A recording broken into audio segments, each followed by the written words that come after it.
Bonjour et bienvenue à tous sur le web. Vous regardez i24 News et c'est l'heure de votre magazine le plus connecté du PAF. Au programme aujourd'hui, Anonymous continue son combat contre les djihadistes et dévoile de nouvelles révélations.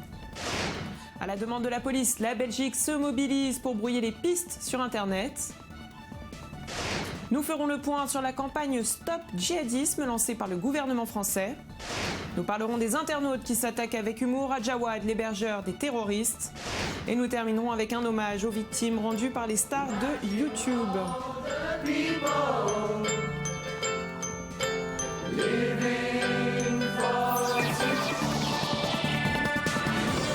La semaine dernière, nous avions vu que le groupe Anonymous s'était fixé pour mission d'anéantir la propagande djihadiste sur les réseaux sociaux. Dans une vidéo publiée sur YouTube, un porte-parole de l'organisation virtuelle s'était engagé à lancer la plus grande opération de tous les temps. Plus de 5000 comptes Twitter liés au groupe terroriste ont été dévoilés, notamment grâce à la participation des internautes qui les ont signalés en masse, ce qui a forcé Twitter à les supprimer. On regarde tout de suite la dernière vidéo publiée par Anonymous.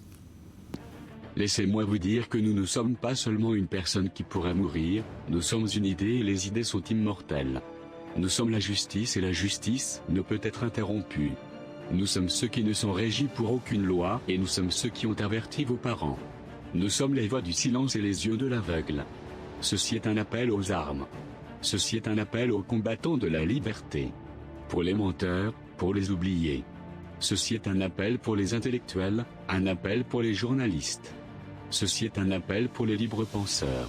Un appel à la force et un appel à la faiblesse. Ceci est un appel à la jeunesse et aux sages. Ceci est un appel aux armes. Nous sommes Anonymous, nous sommes Légion, nous ne pardonnons pas, nous n'oublions pas, attendez-vous à nous. Cordialement, Anonymous.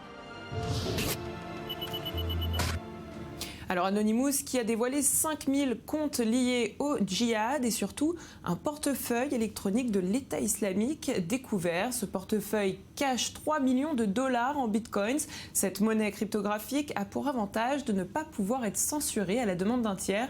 Mais Anonymous assure avoir réussi à bloquer la plupart des comptes détenus par l'État islamique, des comptes qui avaient été dissimulés sur un type de base de données appelée Deep Web ou Web caché.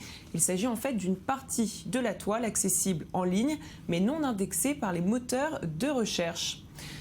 Et ce n'est pas tout. Des plans d'attaque aussi ont été découverts. Dans ces plans, 7 villes, y compris Paris, Rome et Milan, seraient de potentielles cibles du groupe État islamique. Et direction la Belgique, où la police menait une opération d'envergure dans le centre de Bruxelles ce matin. Durant cette opération, elle a demandé aux médias de ne plus relayer d'informations via les réseaux sociaux. Avec le hashtag Bruxelles Lockdown, les internautes ont alors commencé à brouiller les pistes des personnes poursuivies qui utiliseraient les réseaux sociaux en photographiant, comme vous pouvez le voir sur ces images, leur chat. Un sujet signé Océane Nicole. Un état d'alerte maximal en Belgique, mais pas question pour les habitants de céder à la panique. Et c'est même sur un ton d'humour que les Belges répondent à cette menace terroriste. Pour le respect des enquêtes, les autorités belges ont en effet appelé les médias et les réseaux sociaux à garder le silence face aux opérations en cours. Une demande respectée, les réseaux sociaux se sont mués en animalerie à la suite de ces instructions. Les Belges ont littéralement inondé Twitter ou encore Facebook de photographies de chats accompagnées du hashtag Bruxelles Lockdown, comprenez verrouillage de Bruxelles. Et le but est très simple, brouiller les pistes mais aussi détendre un peu l'atmosphère. Une réponse simple au climat de stress et d'angoisse qui pèse sur la capitale belge. La dérision est donc encore de mise sur les réseaux sociaux et les médias ont eux aussi joué le jeu. Le quotidien Le Soir a diffusé sur sa page d'accueil une image de chat. Et c'est une mission réussie pour les Belges. Ce dimanche soir, le hashtag Bruxelles Lockdown était le deuxième sujet le plus discuté de Twitter dans le monde. Alors ça, c'était pour la Belgique. Et en France, c'est Jawad, le logeur de Daesh, qui a été pris pour cible par les internautes depuis plusieurs jours. Cet homme a déjà été condamné en 2008 à 8 ans de prison pour avoir tué à coups de hachoir un adolescent pour une histoire de portable apparemment. Lorsqu'il a affirmé aux médias qu'il ignorait avoir hébergé des terroristes, la vérité sur son passé a très vite fait surface. Et sur les réseaux sociaux, personne ne l'a cru. Du coup, les détournements ont inondé la toile. Jawad, l'hébergeur de Daesh, compte 127 500 abonnés sur Facebook. Une soirée pyjama a même été organisée et plus de 360 000 invités ont répondu présents. De quoi poster ses photos et des vidéos de Jawad, devenu la risée du web. Vaincre la terreur avec humour sur Internet, c'est l'arme 2.0 des internautes français. Regardez. L'individu approche à pied de l'entrée nord. On bouge plus! Allongez-vous par terre, vite! Où tu crois aller, hein? Pourquoi tu te sauves? J'étais pas au courant que c'était des terroristes. Zone sécurisée, individu maîtrisé. Rends pas service, on ne parlons pas. On m'a demandé de rendre service, j'ai rendu service, monsieur.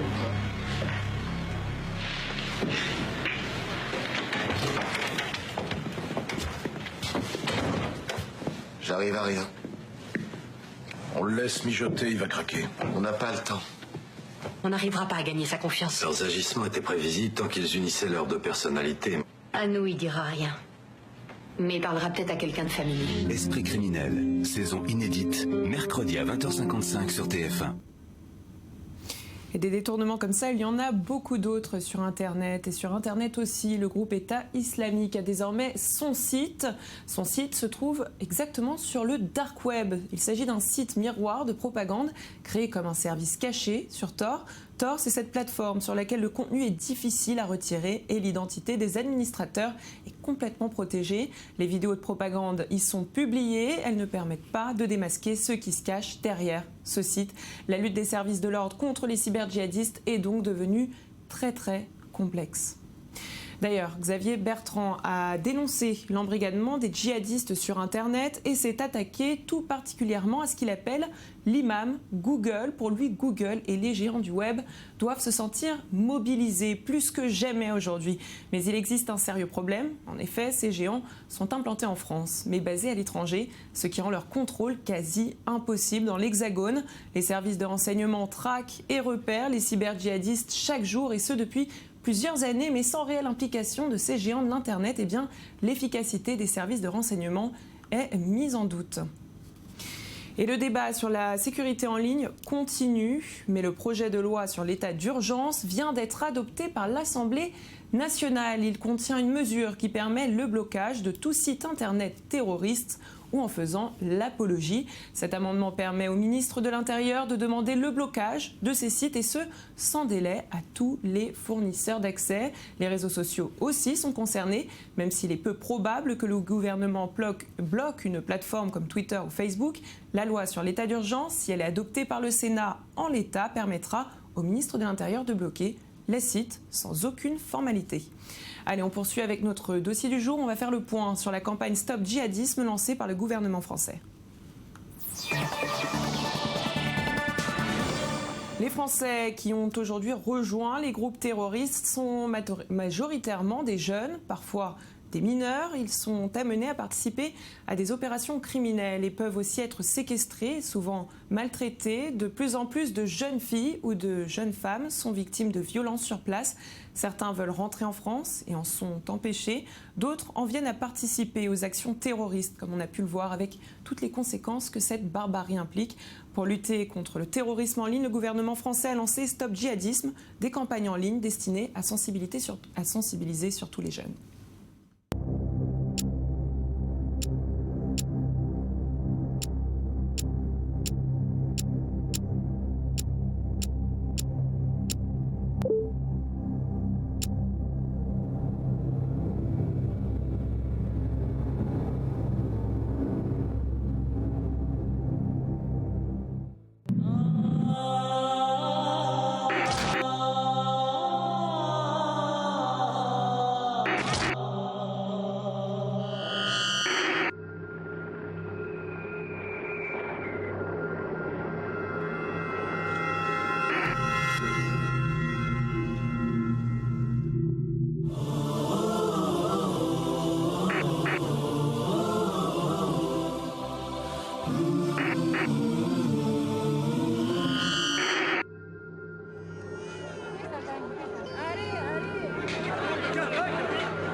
Avec nous pour en parler, Jérémy Magny, bonjour.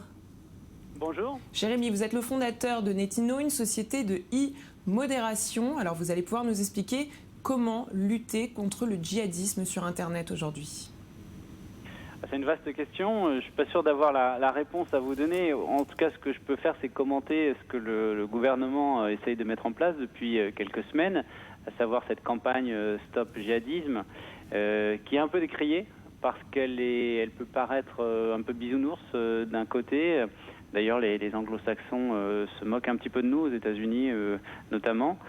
Sur ce côté, voilà, on va vous apprendre à reconnaître les premiers signes qui peuvent alerter en cas de radicalisation djihadiste.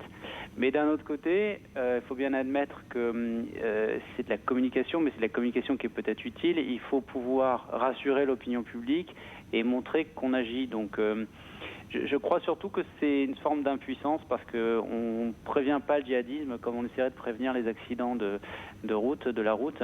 Et en l'occurrence, ça ressemble quand même un petit peu dans la façon dont c'est déployé sur le web et en plus globalement dans les médias. Alors on a vu justement une campagne vidéo. Quels sont les autres moyens déployés par le gouvernement français ? Ils sont pas très nombreux. On avait vu déjà après les attentats de Charlie Hebdo une volonté, en tout cas exprimée, de renforcer la surveillance sur Internet et de pouvoir bloquer les comptes djihadistes et les sites web djihadistes. Le problème, c'est que les sites web djihadistes ne sont pas en France. Ils sont hébergés dans des pays lointains, généralement au Proche-Orient, Moyen-Orient, à des endroits en tout cas dans lesquels la France n'a pas d'action possible. Donc ce sont plus des gesticulations politiques que des véritables actions. On va parler aussi de ces djihadistes qui envahissent les réseaux sociaux. Est-ce que vous pouvez nous expliquer comment ils réussissent à recruter sur Internet sans se faire attraper ?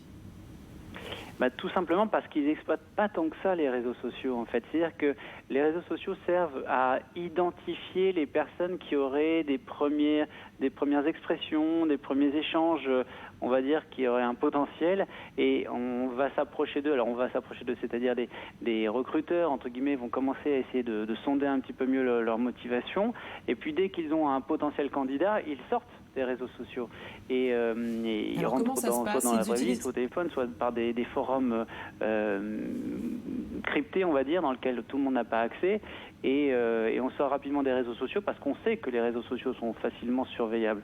Donc cette surveillance des réseaux sociaux, elle ne peut vraiment se faire que si on arrive à identifier jusqu'au bout un processus de recrutement, mais c'est extrêmement rare.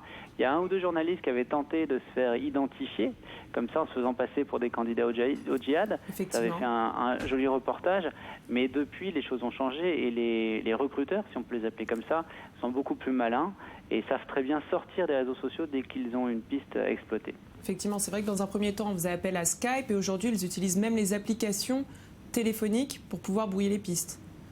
Oui, ou des applications comme Telegram qui sont des applications de messagerie cryptées en fait. Il est très difficile de contourner. Et puis on n'a pas encore parlé du dark web, qui est ce dark web, c'est-à-dire le web qui n'est pas référencé par Google et qui est généralement accessible uniquement via tout un réseau de mots de passe.